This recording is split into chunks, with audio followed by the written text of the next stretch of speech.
Hello दोस्तों, स्वागत है एक बार फिर से आप सभी को मेरे इस यूट्यूब चैनल एग्जाम योद्धा बाई करणजीत में। दोस्तों, आज हम लोग इतिहास को लेकर आए हैं, जो क्विक रिवीजन हो जाएगा आप सभी को, जो महेश कुमार बर्नवाल जी के द्वारा लिखित है।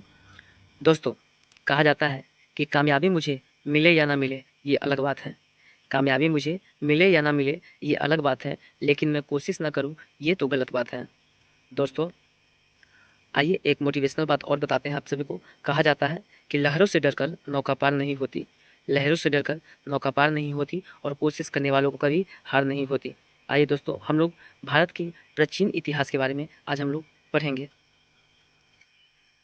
उम्मीद करते हैं आप सभी को ये सेशन बहुत ही बढ़िया लगेगा और आप सभी के उम्मीद पर हम खरा उतरने की कोशिश करेंगे। आइए दोस्तों, सबसे पहले हम लोग प्राचीन भारत के इतिहास देखेंगे, जो कि प्राचीन भारत का इतिहास है, प्राचीन भारत का ऐतिहासिक स्रोत है। जिस व्यक्ति या समाज के अथवा देश से संबंधित महत्वपूर्ण विशिष्ट व सार्वजनिक क्षेत्र के घटनाओं, तथ्यों आदि का कालक्रमिक विवरण ही इतिहास कहलाता है। किसी व्यक्ति, समाज अथवा देश से संबंधित महत्वपूर्ण विशिष्ट व सार्वजनिक क्षेत्र की घटनाओं, तथ्यों आदि का कालक्रमिक विवरण ही इतिहास कहलाता है। दोस्तों, इतिहास के पिता हेरोडोटस को कहा जाता है। इतिहास के पिता जो है हेरोडोटस को कहा जाता है। आगे हम लोग देखेंगे कि प्राचीन भारत के इतिहास से संबंधित सर्वप्रथम वास्तविक पुस्तक जो माना जाता है वो राजतरंगिणी को माना जाता है। प्राचीन भारत के इतिहास के सबसे संबंधित प्राथमिक वास्तविक पुस्तक किसे माना जाता है, तो वो राजतरंगिणी को माना जाता है।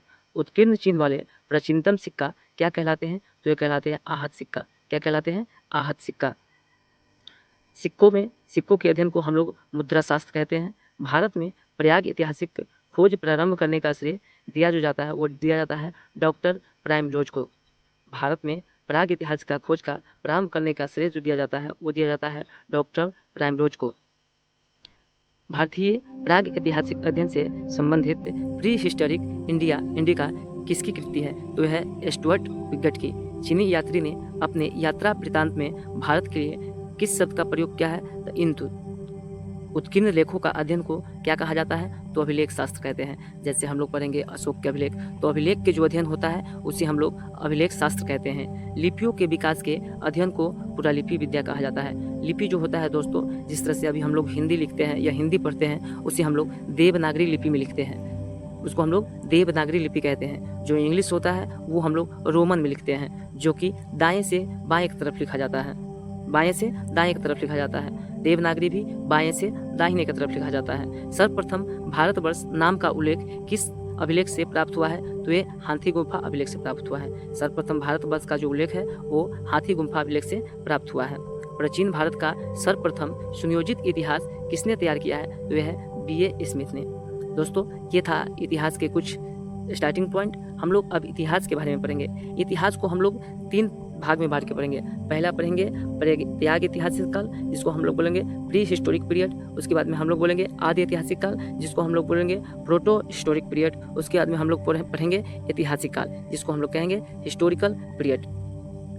आइए सबसे पहले हम लोग प्राग ऐतिहासिक काल में पढ़ेंगे। मानव उत्पत्ति से 300 ईसा पूर्व तक पुरातात्विक साक्ष्य का अध्ययन एकमात्र स्रोत, क्योंकि लिखित साक्ष्य का उपलब्ध नहीं है। अब हम लोग इसमें क्या करेंगे, प्राग ऐतिहासिक काल में जो है इसमें न लिपि और न ही अक्षर का ज्ञान था। ध्यान दीजिएगा, जिसमें न ही लिपि और न ही अक्षर का ज्ञान है, उसमें हम लोग प्राग ऐतिहासिक काल में पढ़ेंगे। आगे ऐतिहासिक काल में पढ़ेंगे कि लिपि और अक्षर को ज्ञान तो था, लिपि और अक्षर के ज्ञान तो था, लेकिन इसे पढ़ा नहीं जा सकता था। ये 3000 ईसा पूर्व से लेकर 600 ईसा पूर्व तक है। उसके बाद में हम लोग पढ़ेंगे ऐतिहासिक काल। ऐतिहासिक काल में पढ़ेंगे जो कि है 600 ईसा पूर्व से आगे है। इसमें हम लोग पढ़ेंगे कि लिपि और शब्दों का ज्ञान था और इसे पढ़ा भी जा सकता है, जिसे पुरातात्विक एवं साहित्य के दोनों प्रकार के साक्ष्य उपलब्ध है। इसमें है लिखित साक्ष्य उपलब्ध है किंतु अपठनीय है, जिसको हम लोग पाठ नहीं कर सकते हैं या पढ़ नहीं सकते हैं। जैसे इसमें हम लोग पढ़ेंगे सिंधु घाटी सभ्यता है, वैदिक काल है, इसमें वो है जो लिखित तो है लेकिन लिखा क्या हुआ है इसको हम पढ़ नहीं सकते हैं। आइए प्राचीन इतिहास को जानने के लिए किन स्रोतों का प्रयोग किया जाता है, तो इसको हम लोग धार्मिक स्रोत को ऐतिहासिक ग्रंथ से जानते हैं, पुरातात्विक साक्ष्य तथा विदेशी विवरण के द्वारा जानते हैं। प्राचीन भारतीय इतिहास को जानने के लिए किन स्रोतों का प्रयोग किया जाता है, तो है धार्मिक ग्रंथ, ऐतिहासिक ग्रंथ, पुरातात्विक साक्ष्य तथा विदेशी विवरणों को देखकर सुनकर हम लोग प्राचीन इतिहास के बारे में समझते हैं। ब्राह्मी लिपि को सर्वप्रथम किस विद्वान ने पढ़ा था? तो है जेम्स प्रिंसेप, जो कि 1837 ईस्वी में पढ़े थे। उसके बाद है भारत के प्राचीनतम ग्रंथ वेद को संकलनकर्ता किसे माना जाता है? तो है महर्षि कृष्ण द्वैपायन व्यास।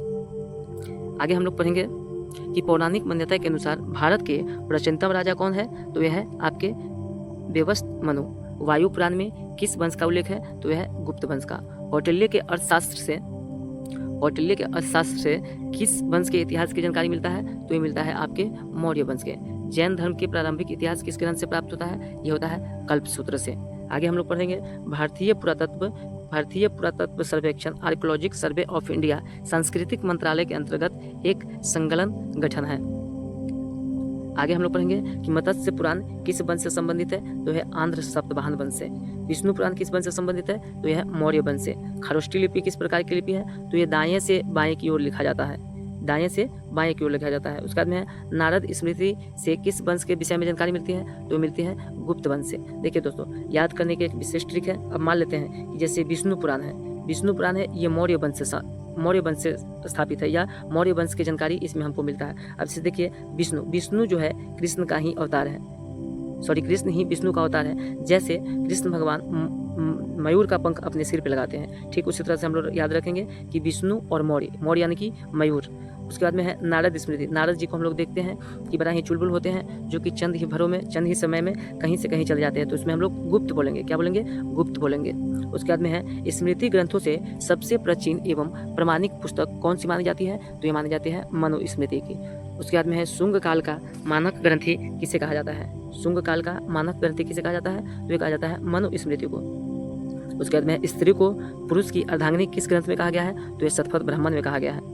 स्त्री को पुरुष की अर्धांगिनी किस ग्रंथ में कहा गया? तो शतपथ ब्राह्मण में। उसके बाद में कुछ नोट्स है। भारत का प्रारंभिक उल्लेख आश्वनालय गृह सूत्र से मिलता है। प्रारंभ में इसमें मात्र 8800 श्लोक थे और इसका नाम जय संहिता, जो कि अभी महाभारत है।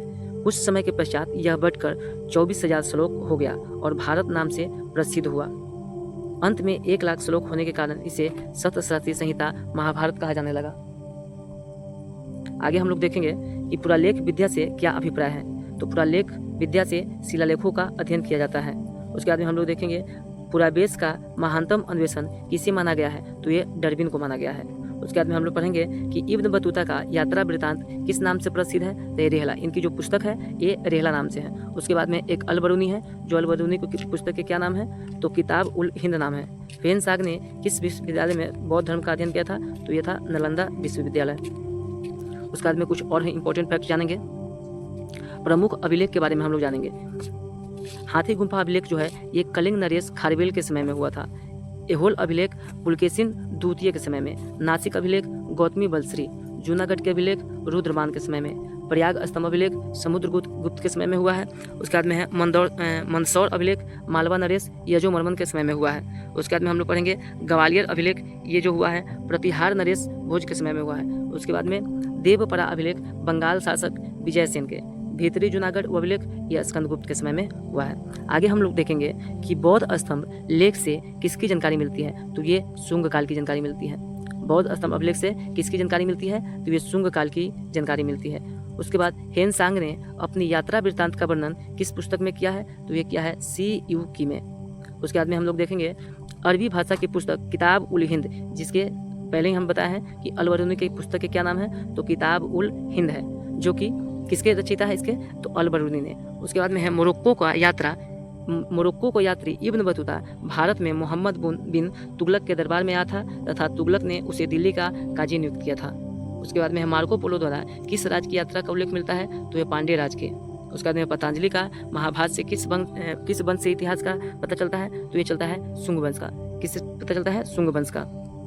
आगे हम लोग देखेंगे कुछ विदेशी लेखक है जो अपने भारत के बारे में क्या लिखे हैं और क्या दर्शाए हैं। आगे देखेंगे हम लोग फैहान है। फैहान जो है 399 से 414 ईस्वी तक, जिसकी रचना है भारत दशा का विवरण। यह प्रथम चीनी यात्री था। फैहान जो है प्रथम चीनी यात्री था, जो कि चंद्रगुप्त द्वितीय विक्रमादित्य के समय भारत के यात्रा की थी। इसने गुप्त काल में वस्तु विनिमय का माध्यम कौरियों तथा चंद्रगुप्त मौर्य के राजप्रसाद के राजमहल के देव निर्मित बनवाया था। उसके बाद में है हेनसांग।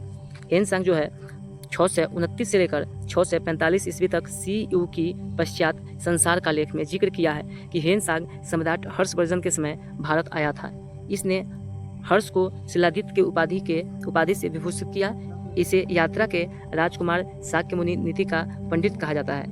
पूछेगा कि यात्रियों का राजकुमार किसे कहा जाता है, तो हेनसांग का। उसके बाद में इतिसंग जो है 673 से 675 ईस्वी तक प्रसिद्ध बौद्ध भिक्षुओं को आत्मकथा इन्होंने लिखा है। चीनी बौद्ध यात्रियों से जो नालंदा विश्वविद्यालय में अध्यात्मक है, ये नालंदा विश्वविद्यालय से पढ़े भी हुए हैं। कौन? इतिसंग। उसके बाद में सती प्रथा का प्रथम लिखित साक्ष्य जो है 510 ईस्वी के भानुगुप्त के एरन अभिलेख से प्राप्त होता है।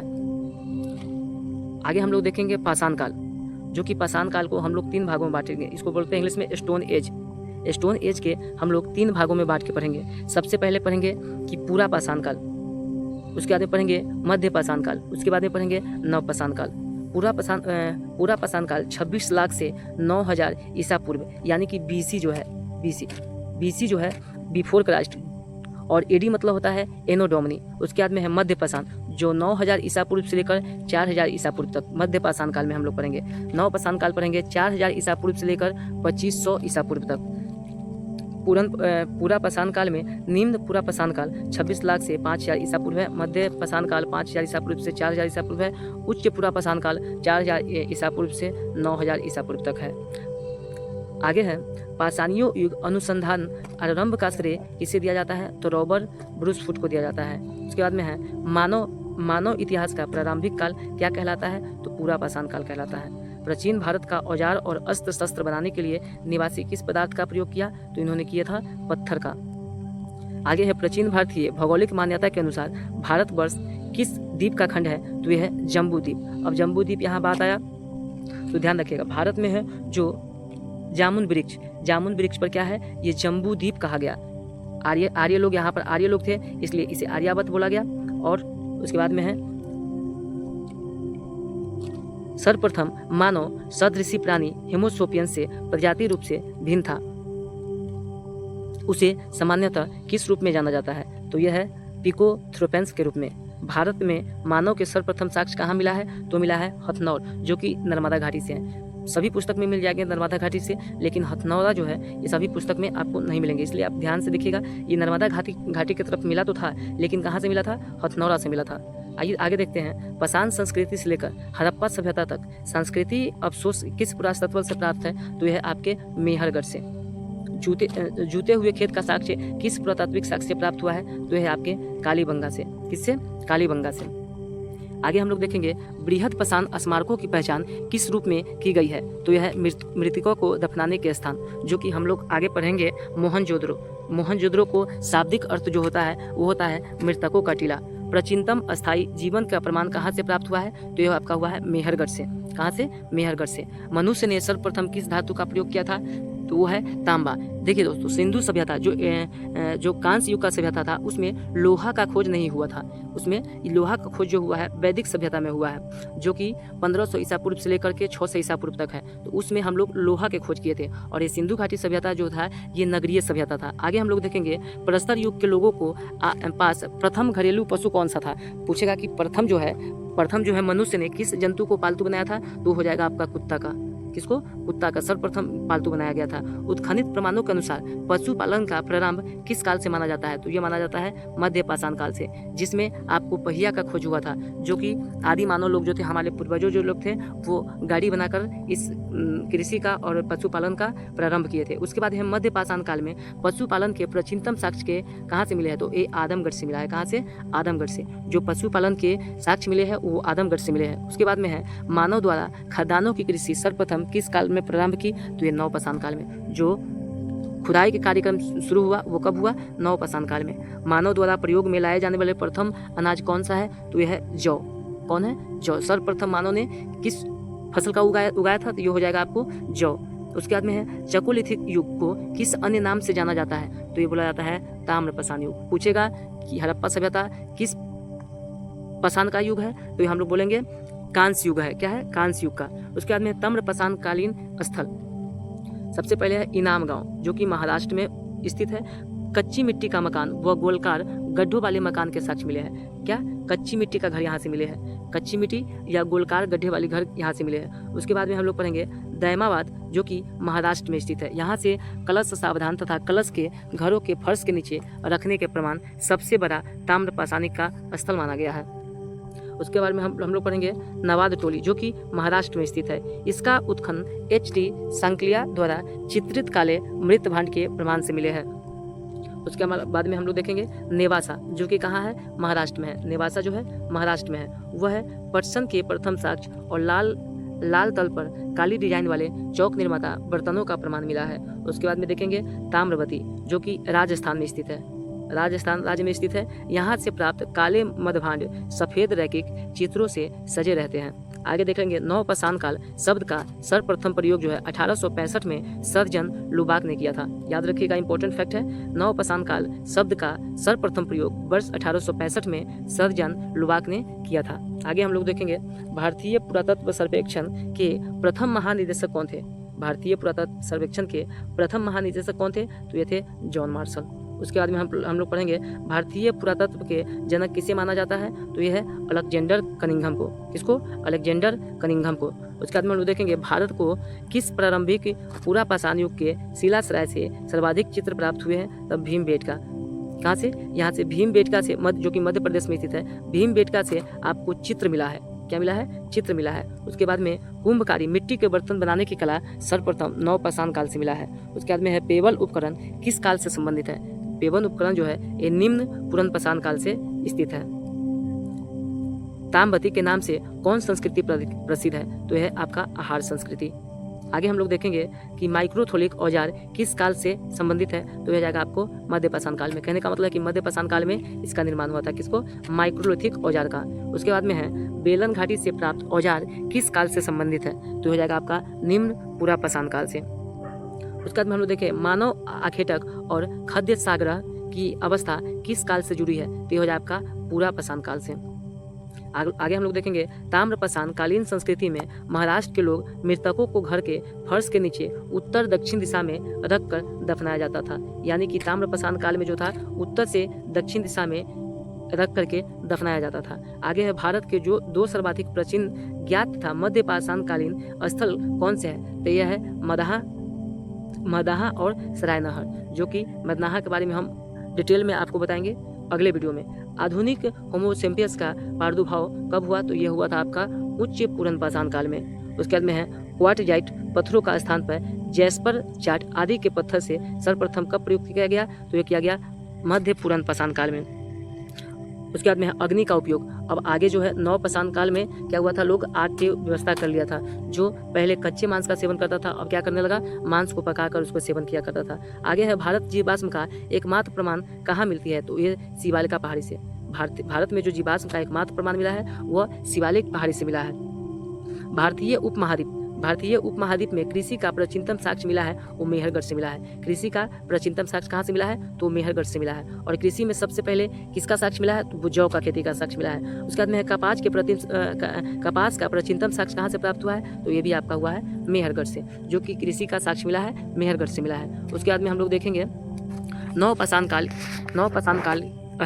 स्थल जो है बोरझूम जो कि कश्मीर में है। कब्र में मालिक के साथ कुत्तों को दफनाने का साक्ष्य प्राप्त हुआ है। उस समय में क्या है, कुत्ता सबसे पहले हम बताए हैं कि जो सबसे पहले इंसान जो था किसको पालतू बनाया था, तो कुत्ते को पालतू बनाया था। उस स्थिति में क्या होता था, जब उसके मालिक मर जाते थे तो उसके साथ कुत्ता जीवित हुआ मरे हुआ हो उसके साथ ही उसको क्या किया जाता था, दफना दिया जाता था। तो सबसे पहले काम लगा है बोरझूम जो कि अभी कश्मीर में स्थित है। उसके बाद में है गुफकराल जो कि कश्मीर में स्थित है। कृषि व पशुपालन के साक्ष्य हड्डी निर्मित औजार धूसनदार माटभान के प्रमाण सिलबट्टा व हड्डी से निर्मित हुई साक्ष्य के प्राप्त हुआ है। अब जो कि है हड्डी से औजार बनाया गया था, पत्थर से पहले हड्डी के औजार बनाया गया था। उसके बाद में आगे है मेहरगढ़ से गेहूं की 3 व जौ की 2 किस्में की खेती के प्रमाण, कच्ची ईंट की आयताकार मकान और प्राचीनतम स्थानीय जीवन का साक्ष्य मिला है। उसके बाद में है मदाहा गोलकार झोपड़ियों का प्रमाण, धान के अलावा जौ की खेती के पशुबादा का भी साक्ष्य मिला है। उसके बाद में है कोल्डिवा में जो है धान की खेती के प्रमाण प्राप्त हुए। पूछेगा कि चावल के खेती के साक्ष्य कहाँ से मिला है या चावल के प्रमाण सबसे पहले कहाँ से मिला है, तो यह जाएगा आपका कोल्डिवा जो कि उत्तर प्रदेश में है। धान की खेती के प्रमाण के प्राप्त हुए हैं जो धान की खेती के भारत में ही नहीं बल्कि विश्व में सबसे प्राचीन साक्ष्य माना जाता है। उसके बाद में है संगन कल्लू, यहाँ से राख के टीले प्राप्त हुए हैं। पूछा जाएगा कि राख के टीले कहाँ से प्राप्त हुए हैं, तो यह है संगन कुल्लू।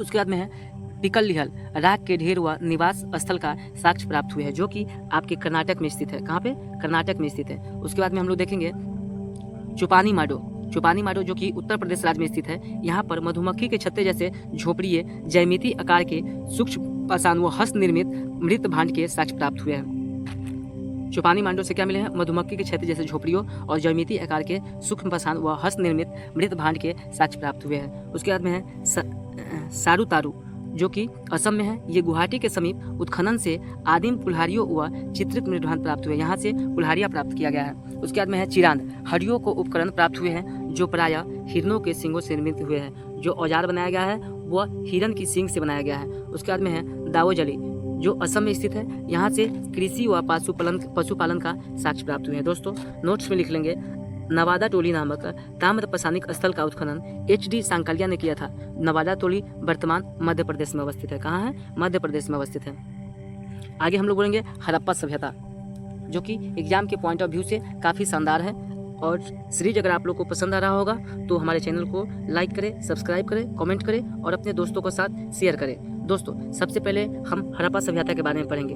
दोस्तों हम आपको पहले ही बताए हैं कि ये जो था प्रो हिस्टोरिक काल में आता है, आग ऐतिहासिक काल में। इसमें जो है आपको लिपि और शब्द तो मिलते हैं, लिपि और शब्द तो मिलती है, लेकिन उसको पढ़ा नहीं जा सकता है, उसको पढ़ा नहीं जा सकता है कि आखिर वो लिखा क्या है।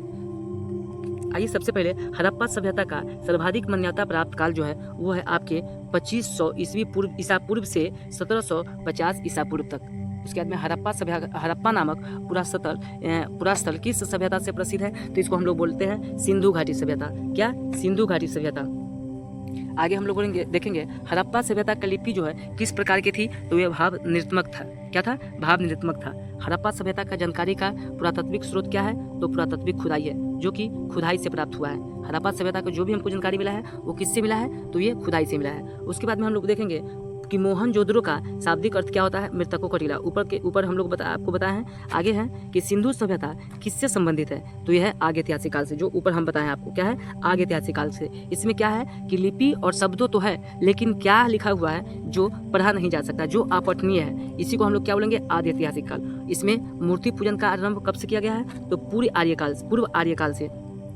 नोट्स में लिखेंगे सिंधु वासियों ने पहली बार तांबे में टीन मिलाकर कांसा तैयार किया था, इसलिए इसे कांस्य युग कहा जाता है। दोस्तों ये केमिस्ट्री की बात है कि तांबे में टीन को मिलाकर कांसे को बनाया जाता है। तांबा प्लस टीन को मिलाकर क्या बनाया जाता है? कांसा बनाया जाता है। तो पूछेंगे कि कांस्य युग, सिंधु घाटी सभ्यता किस युग की घटना है? तो हम लोग बोलेंगे कांस्य युग के। उसके बाद में हड़प्पा की समकालीन सभ्यता रंगपुर कहाँ स्थित है? देखिए दोस्तों सिंधु घाटी सभ्यता को हम लोग बोलते हैं हड़प्पा सभ्यता भी बोलते हैं। हड़प्पा सभ्यता इसलिए बोलते हैं क्योंकि यहाँ पर जितने भी ज़्यादा खुदाई हुए हैं, जो चीज़ मिले हैं वो ज़्यादा करके हड़प्पा की जगह से मिला है, इसलिए हम लोग बोलते हैं इसको हड़प्पा सभ्यता भी बोलते हैं। इसे मेसोपोटामिया भी बोला जाता है। आगे हम लोग देखेंगे हड़प्पा के समकालीन सभ्यता रंगपुर कहाँ स्थित है? तो ये आपका हो जाएगा शौर्य राष्ट्र में। कहाँ पर? शौर्य राष्ट्र में। आगे है हड़प्पा संस्कृति का वह कौन सा स्थल है जहाँ दुर्ग तथा निचला नगर अलग प्राचीर से घिरे हुए हैं? तो ये आपके हो जाएगा कलिबंगन। और हड़प्पा सभ्यता जो है ये नगरीय सभ्यता है। क्या है? नगरीय सभ्यता है।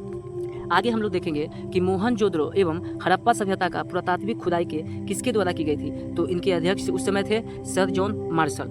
हड़प्पा कालीन सभ्यता अभी तक किस धातु का प्राप्ति नहीं की हुई थी? तो हम ऊपर ही बताए हैं कि इसमें लोहा का खोज नहीं हुआ था। लोहा का खोज जो हुआ है वो वैदिक काल में हुआ है। कब हुआ है? वैदिक काल में। और वैदिक काल हम लोग आगे पढ़ेंगे। वैदिक काल जो है ये 1600 ईसा पूर्व से लेकर के आपके 600 ईसा पूर्व तक है, जिसमें हम लोग वेद के बारे में पढ़ेंगे, वेदांत के बारे में पढ़ेंगे, उपनिषद के बारे में पढ़ेंगे, सब कुछ पढ़ेंगे। आगे देखते हैं कि सिंधु घाटी के लोग किसकी पूजा करते थे? तो करते थे मातृ देवी की। उत्खनित प्रमाणों के अनुसार सिंध सभ्यता का स्थल बनावली, हरियाणा, घग्गर और उसकी सहायक नदियों को घाटी में स्थित है। आगे हम लोग देखेंगे कि धौलवीरा नामक पुरातात्विक स्थल किस राज्य में स्थित है? तो यह है आपके गुजरात राज्य में स्थित है। आगे देखेंगे कि हड़प्पा संस्कृति के संदर्भ में शैलकृत स्थापन के प्रमाण कहाँ से प्राप्त हुए हैं? तो ये आपके हो जाएंगे धौलवीरा से। कहाँ से? धौलवीरा से। आगे देखेंगे हड़प्पा कालीन मुहर के सर्वाधिक प्रचलित आकृति कैसा है तो वर्गाकार है। और पूछेंगे कि हड़प्पा सभ्यता का आकार कैसा है तो ये हो जाएगा आपका त्रिभुजा आकार। हड़प्पा संस्कृति मुहरों पर घोड़े का अंकन नहीं हुआ है। आधुनिक देवनागरी लिपि का प्राचीन रूप क्या है तो यह है ब्राह्मणी लिपि, जो कि अभी हम लोग क्या लिखते हैं, जैसे हम लोग देवनागरी अभी हम लोग हिंदी में जो पढ़ते हैं या लिखते हैं तो हम लिखते हैं बाएं से दाएं की ओर। जैसे हम लोग एग्जाम्पल के तौर पर लिखते हैं कि काम हो गया, काम हो गया, तो क्या लिखते हैं, ये हम लोग बाएं से दाएं की तरफ लिखते हैं, और पढ़ा भी बाएं से दाएं की तरफ जाता है। जो उर्दू है हम लोग दाएं से बाएं की तरफ लिखते हैं। तो ये आधुनिक देवनागरी है। किसके प्रारूप है तो ये आपके हो जाएंगे ब्राह्मी लिपि का। विश्व में सबसे पहले कपास की खेती का प्रारंभ कहाँ हुआ था तो ये अपने भारत में हुआ था। कहाँ पर हुआ था, अपने भारत में हुआ था। उसके बाद में सिंधु सभ्यता के समकालीन मिस्र की सभ्यता नील नदी के तट पर विकसित हुई थी। उसके बाद में हम लोग देखेंगे कि सिंधु घाटी सभ्यता का संबंधित वृषभ मुद्रा किस पुरातात्विक स्थान से प्राप्त हुई है तो ये आपको हुआ है मोहनजोदड़ो से। आगे हम लोग देखेंगे कि मृग पट्टिका पर उत्कीर्ण सिंह युक्त देवता का मोहर कहाँ से प्राप्त हुई है तो ये हुआ है आपके कलिबंगन से। कहाँ से, कालीबंगन से। उसके बाद में है लेखन कला की प्रणाली। लेखन कला, जब जो लिखने की कला प्रकाशित हुआ, लिखने के विधि चालू हुआ तो लेखन कला की प्रणाली विकसित करने वाली प्रथम प्राचीन सभ्यता सुमेरियन सभ्यता थी। जहाँ से लिखने का प्रचलित शुरू हुआ वो क्या था, सुमेरियन सभ्यता। सिंधु घाटी सभ्यता और गैर आर्य सभ्यता थी क्योंकि यह नगरीय सभ्यता थी, जबकि आर्य मुख्यतः कृषि पर आश्रित थे। क्या थे, कृषि पर आश्रित थे। जो भी फिलहाल हम लोग ज्योग्राफी में देखेंगे कि अपना भारत जो है एक कृषि प्रधान देश है। भारत जो है अपना कृषि प्रधान देश है, जो यहाँ पर 80% यानी कि 80% जो है कृषि पर निर्भर रहते हैं। 80% मनुष्य जो है वो क्या करते हैं, कृषि पर आश्रित रहते हैं। उसके बाद में हम लोग आगे देखेंगे कि सिंधु घाटी सभ्यता को आर्य से पूर्व की सभ्यता को रखे जाने का महत्वपूर्ण कारक क्या है तो यह है मृदभांड। क्या है, मृदभांड। आगे है भारत में किस प्रकार के मृदभांड द्वितीय नगरीकरण का प्रारंभ के प्रतीक माने गए हैं तो यह है उत्तरी काले पॉलिशकृत मृदभांड के। भारत में चांदी का उपलब्धता के प्राचीनतम साक्ष्य किस सभ्यता से मिले हैं तो आपके मिले हैं हड़प्पा सभ्यता से। जो चांदी थे वो किस सभ्यता में ज़्यादा थे तो वो थे हड़प्पा सभ्यता में। हड़प्पा काल की मुद्राएं का निर्माण मुख्यतः किस पदार्थ से उपयोग किया था, सेल खड़ी से। क्या है, मुद्रा के निर्माण जो है वो किससे है, सेल खड़ी से है। उसके बाद में हम लोग देखेंगे जो हड़प्पा सभ्यता है उसके हम लोग चौहद्दी के देखेंगे तो आपके जो है पश्चिम में जो है उस मांडा है, पश्चिम में जो है मांडा है जो जम्मू कश्मीर में है। उसके बाद में इधर जो है सूतकांगोडोर है जो बलूचिस्तान पाकिस्तान में है। उसके बाद में दहमादाबाद जो कि महाराष्ट्र में है, पूरब में। उसके बाद में आलमगीरपुर जो कि उत्तर प्रदेश में। उसके बाद में लोथल के लघु हड़प्पा या लघु मोहनजोदड़ो को भी कहा जाता है। इसके पूर्वी भाग में एक गोदी बड़ा साक्ष्य मिला है। अब प्रमुख स्थलों के खोजकर्ता और खोजाई के बारे में हम लोग देखेंगे।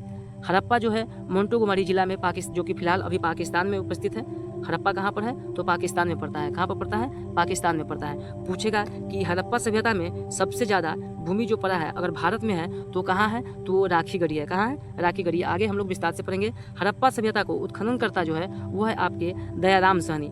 दयाराम सहनी जो है माधव स्वरूप वत्स वविलियर के समय में किया था। ये वर्ष जो था 1921। हड़प्पा सभ्यता जो है ये हड़प्पा जो है रावी नदी के किनारे पे है। कहाँ पे है, रावी नदी के किनारे। इसको याद करने का ट्रिक है हरा, ह से हड़प्पा और र से रावी। हरा, ह से हड़प्पा और र से रावी। प्राप्त साक्ष्य जो है अन्न भंडार, कांसे से निर्मित खिलौने, गाड़ी पारदर्शी वस्त्र पहने हुए मूर्ति, गरुड़ चित्रित मुद्रा, मछुआरे के चित्र, शंख का बैल, कांस्य दर्पण इत्यादि प्राप्त है यहाँ से। उसके बाद में है मोहनजोदड़ो। क्या है, मोहनजोदड़ो। मोहनजोदड़ो जो है मार्टिन विलियर के अध्यक्षता में राखल दास बनर्जी 1922 ईस्वी में, जो कि सिंधु घाटी कहाँ है, मोहनजोदड़ो कहाँ है, जो सिंधु नदी के किनारे पर है। यहाँ पर विशाल स्नानागार, पुरोहित का आवास, महाविद्यालय, 16 मकानों का बैरक, कांच से निर्मित नग्न महिलाएं, मूर्ति दाढ़ी वाले पुजारी की मूर्ति, चमकते हुए बंदर का चित्र, एक श्रृंगी पशुओं का मुद्रण प्राप्त हुए हैं। आगे हम लोग देखेंगे लोथल। क्या है, लोथल। लोथल जो है वो रंगनाथ राव के द्वारा खोजा गया था, जो कि 1955 एवं 1962 है। लोथल जो है भोगवा नदी के किनारे है। लोथल कहाँ पे है, भोगवा नदी के किनारे। इसको हम लोग याद रखेंगे। लोभ से हो जाएगा आपका लोथल, भोज से आपका हो जाएगा भोगवा, जो कि यहाँ पर गोदी वाला वृत्ताकार चौड़ी तथा चौकोर अग्निदेव का हाथी, दांत चावल व बजरे पर दुमुहे राक्षस का अंकलन, फारस की मोहरे, घोड़े की मूर्ति, 3 युग्म युक्ति समधिया, चालक लोमड़ी के चिन्ह आदि यहाँ से प्राप्त हुए हैं। आगे हम लोग देखेंगे चहुंद्रो, आर्सेनेट मैक व NG मजमूदर जो कि 1931 में खोजा गया था। यह है आपको सिंधु नदी के किनारे। इसको याद रखेंगे। चसु, च से चहुंद्रो, स से सिंधु। यहाँ पे मकान बनाने की कारखाना, बिल्ली के पीछा करते हुए कुत्ते का साक्ष्य, लिपस्टिक का पूछेगा कि लिपस्टिक कहाँ से मिला है, तो आपके ये जो हो जाएंगे चहुंद्रो से हो जाएंगे। उसके बाद मकान बनाने के कारखाने कहाँ से मिले हैं, चहुंद्रे से। उसके बाद में है कंघा, 3 घड़ियाल बारी तथा 2 मछली की आंकलन बारी, मुद्रा, काजल, पाउडर प्राप्त हुई है। जो श्रृंगार के समान है वो आपके कहाँ से प्राप्त हुए हैं, वो आपके चहुंद्रों से प्राप्त हुए हैं। आगे हम लोग देखेंगे कलिबंगा। कलिबंगा जो है अमलानंद घोष एवं ब्रजवासी लाल एवं BK थापर जो कि 1953 से 1960 जो है घग्गर नदी के किनारे है। यहाँ पर जोते हुए खेत, जो जोता गया खेत है, जोते हुए खेत का साक्ष्य, भूकंप के साक्ष्य, अग्नि हवन का कुंड, कलकृंत ईंट, चूड़िया, संभवतः एक साथ फसल बोने के साक्ष्य, लकड़ी की नाली के साक्ष्य प्राप्त हुआ यहाँ से। उसके बाद में राखी गढ़ी जो कि हिसार में, हरियाणा में पड़ता है। भारत में हड़प्पा सभ्यता के सबसे विस्तारित क्षेत्र है भारत में, तो वह है आपका राखी गढ़ी जो कि सूरज भान के द्वारा खोजा गया था। ये 1969 में राखी गढ़ी जो है वो घग्गर नदी के किनारे है। इसमें ताम्र उपकरण की हड़प्पा लिपि युक्त मुद्रा के बारे में खोजा गया है। उसके बाद में है कोटदीजी। कोटदीजी जो है खैरपुर पाकिस्तान में स्थित है। कहाँ पर, पाकिस्तान में। धुर्य एवं फजल अहमद खान के द्वारा खोजा गया था 1935 एवं 1955 में, जो कि सिंधु घाटी नदी पे है। और इसके किलेबंदी का साक्ष्य नहीं, कच्चे ईंट मकान व चूल्हे के साक्ष्य मिले हुए हैं। उसके बाद में है बनावली। बनावली जो है 1973 में RS बिष्ट, रविंद्र सिंह बिष्ट, सरस्वती नदी के किनारे है, जिसमें मिट्टी का हल, खिलौना, सड़कों पर बैलगाड़ी के पहिए का साक्ष्य तथा जौ के साक्ष्य प्राप्त हुए हैं। आगे हम लोग देखेंगे रूपनगर जो कि पंजाब में स्थित है। इसका खोज 1955 ईस्वी में यगदत्त शर्मा ने किया था, जो कि सतलज नदी पे है। तांबे की कुल्हाड़ी, मानव के साथ कुत्ते को दफनाने का साक्ष्य मिला है। कहाँ से, रूपर से मिला है। आगे है रंगपुर जो है एसराव 1954 में भाद्र या मादर नदी के किनारे पर स्थित है। यहाँ पर ज्वार, बजरा, 3 संस्कृतियों तक अवशोषण, नालिया, कच्ची ईंट के दुर्ग, धान के भूसी का साक्ष्य मिले हैं। उसके बाद में है आलमगीरपुर जो है आपके उत्तर प्रदेश में। यगदत्त शर्मा 1958 में इसके खोज हिंडन नदी के किनारे पर किया है। मृत भांडों पर रंगीन चित्रकारी के साक्ष्य प्राप्त हुए हैं। उसके बाद में सुतकांगोडोर जो कि बलूचिस्तान में है। और जेम्स स्टाइन एवं जॉर्ज जस ने 1927 एवं 1962 में दासक नदी के किनारे पर किया है। 3 संस्कृतियों के साक्ष्य, प्राकृतिक चट्टान एवं अवस्थित मानव आस्तराख पे बड़ा बर्तन, बेबोलिन से व्यापार का साक्ष्य, बंदरगाह यहाँ पर मिला है। उसके बाद में है मांडा जो है जगपति जोशी 1982 में चेनाब नदी के किनारे पर खोजा गया है। इसमें चट ब्लेड, हड्डी निर्मित बानग्रा, मुहरे का साक्ष्य प्राप्त हुए हैं। आगे हम लोग देखेंगे सुतकाह जो जॉर्ज डेल्स 1962 में सादीकौर नदी के किनारे पर खोजा गया है। इसमें 2 टीले हुआ मृदभान के साक्ष्य प्राप्त हुए हैं। आगे हम लोग देखेंगे सुरकोटदा जो कि गुजरात में है। जगपति जोशी के द्वारा 1964 में सरस्वती नदी के किनारे पर खोजा गया था। जो कलश, सावधान, घोड़े की हड्डी के तराजू का पलड़ा मिला है यहाँ से। हड़प्पा सभ्यता में विनिमय का मुख्य माध्यम वस्तु विनिमय प्रणाली कहा जाता है। उसके बाद में कुछ फैक्ट है हड़प्पा सभ्यता का। ये फैक्ट था, इससे ज़्यादा आपके एग्जाम में आएंगे नहीं, तो यहाँ से आप लोग डायरेक्ट एग्जाम में हिंट कर सकते हैं। आगे देखेंगे हम लोग वैदिक काल जो है ये जो है 1600 ईसा पूर्व से 600 ईसा पूर्व तक इसे माना गया है। आगे देखेंगे वेद का शाब्दिक अर्थ होता है ज्ञान के अर्जित करना ही वेद कहलाता है। सर्वाधिक प्राचीन वेद जो है वो ऋग्वेद है। वेद जो है 4 प्रकार के होते हैं, ऋग्वेद, यजुर्वेद, सामवेद और अथर्ववेद। आर्य शब्द किसको इंगित करता है, तो ये श्रेष्ठ वंश को। ऋग्वेद में कुल 10 मंडल और सूक्त है। 10 मंडल और 1028 सूक्त। त्रयी नाम किसके लिए प्रयोग किया जाता है, तो ये किया जाता है तीनों वेद, ऋग्वेद, सामवेद और यजुर्वेद के लिए किया जाता है। यज्ञ संबंधी विभिन्न विधाओं को जानकारी किस वेद से मिलते हैं, तो यजुर्वेद से मिलते हैं। 4 वेदों में किस में जादू टोना का मिलता है, तो उसमें है अथर्ववेद में। जादू टोना अंधविश्वास जो है अथर्ववेद में। मकान बनाना अथर्ववेद में। उपनिषद जो है किस परंपरा पर आधारित है, तो ये भारतीय दर्शन परंपरा पर आधारित है। उसके बाद में है ऋग्वेद का कौन सा मंडल पूर्णतः सोम देवता का समर्पित है, तो ये जो है आपका 9वां मंडल। उसके बाद में अध्यात्मक ज्ञान से संबंधित नाचिकेता और यम संवाद का किस उपनिषद से प्राप्त है? तो यह है कठोपनिषद से। किससे? कठोपनिषद से। उपनिषद काल का राजा अश्वपति किस शासन के शासक थे? तो यह है केकई के। किसके? केकई के। उसके बाद में मोक्ष के प्राप्ति का साधन का चर्चा किस वैदिक साहित्य से की गई है? तो यह है उपनिषद से। उसके बाद में है वैदिक नदी अस्किनी की पहचान किस नदी के रूप में है? तो यह चिनाब के रूप में। किसमें? चिनाब के रूप में। उसके बाद में है आरंभिक वैदिक साहित्य में सर्वाधिक बार वर्णित नदी कौन सा है? तो ये आपका हो जाएगा सिंधु, जो कि सबसे ज्यादा वर्णित है वो आपका सिंधु नदी हो जाएगा। आगे है वैदिक काल में प्रयुक्त प्रमुख शब्द। आधुनिक नाम जो है गाय है। प्राचीन नाम इसका था अघन्या, जिसका वध न हो। राजा को गोपा बोला जाता था। राजा को गोपा बोला जाता। अतिथि को गोहता एवं गोहन बोला जाता। धनी व्यक्ति को गोमत बोला जाता था। युद्ध को गवष्टि, गोसु या गम्य बोला जाता था। पुत्री को दुहिता बोला जाता था। धान्य को अनाज को धान्य बोला जाता था। मरुस्थल को धनव बोला जाता था। उपजाऊ भूमि उर्वरा कहलाता था। पशु चारण योग भूमि खिल्य कहलाता था। एवं हल से बनी नालियां सीता कहलाता था। आगे है ऋग्वेद का कौन सा मंडल पूर्णतः सोमवेद का समर्पित है? ये हो जाएगा आपका 9वां मंडल। आगे देखते हैं कौन सा वेद ऋग्वेद पर आधारित संगीतमय ऋचाओं का वर्णन है वेद है? तो वो हो जाएगा आपका सामवेद। वर्ण सभ्यता का सर्वप्रथम विवरण कहाँ से मिला है? तो ये ऋग्वेद के 10वें मंडल से मिला है। पूर्व वैदिक काल में किन 2 संस्थाओं का राजा पर नियंत्रण होता था? सभा और समिति का। वैदिक देवताओं को पुरोहित किसे माना जाता है? तो यह बृहस्पति को माना जाता है। ऋग वैदिक काल में निष्क शब्द का प्रयोग एक आभूषण के लिए होता था, किंतु प्रावर्तिक काल में उसका प्रयोग किस वस्तु के लिए किया जाने लगा? तो यह सिक्के के लिए। किसके लिए? सिक्के के लिए। उसके बाद में पुरुष मेधा प्रथम उल्लेख किस ग्रंथ से मिलता है? तो यह है आपका शतपथ ब्राह्मण से। किससे? शतपथ ब्राह्मण से। चलिए हम लोग वेद के बारे में देख लेते हैं कि वेद है क्या। ऋग्वेद जो है ये ब्राह्मण, एक तरफ वेद है, एक तरफ ब्राह्मण, एक तरफ सूक्त है, उपनिषद है, अर्नायक है, अज्ञाता है और उपवेद है। चलिए आइए हम लोग देखते हैं वेद में सबसे पहले है ऋग्वेद। इसका ब्राह्मण वेद जो है कौस्तुकी या ऐतराय कहा जाता है। इसमें टोटल 228 मंत्र है। उपनिषद है कौस्तुकी ऐतराय, अर्नाय है ऐतराय एवं कौस्तुकी, अध्ययन है होत्रु, यानी कि इसके अध्ययन को होत्री बोला जाता है। इसका उपवेद है आयुर्वेद यानी कि प्रजापति। उसके बाद में है यजुर्वेद को बोला जाता है तैत्तिरीय या शतपथ।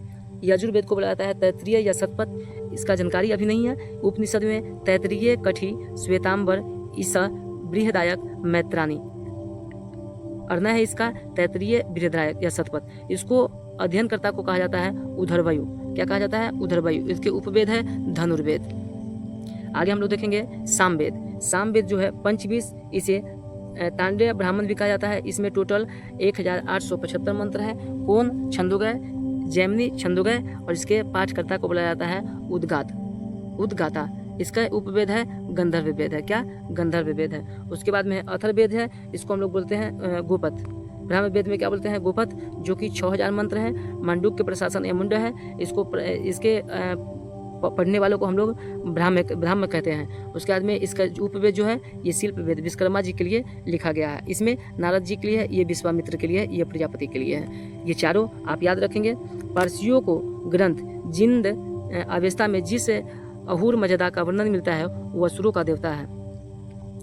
तो दोस्तों आज के लिए इतना ही। सब्सक्राइब करें, फिर मिलते हैं अगले वीडियो में। तब तक के लिए जय हिंद, जय भारत।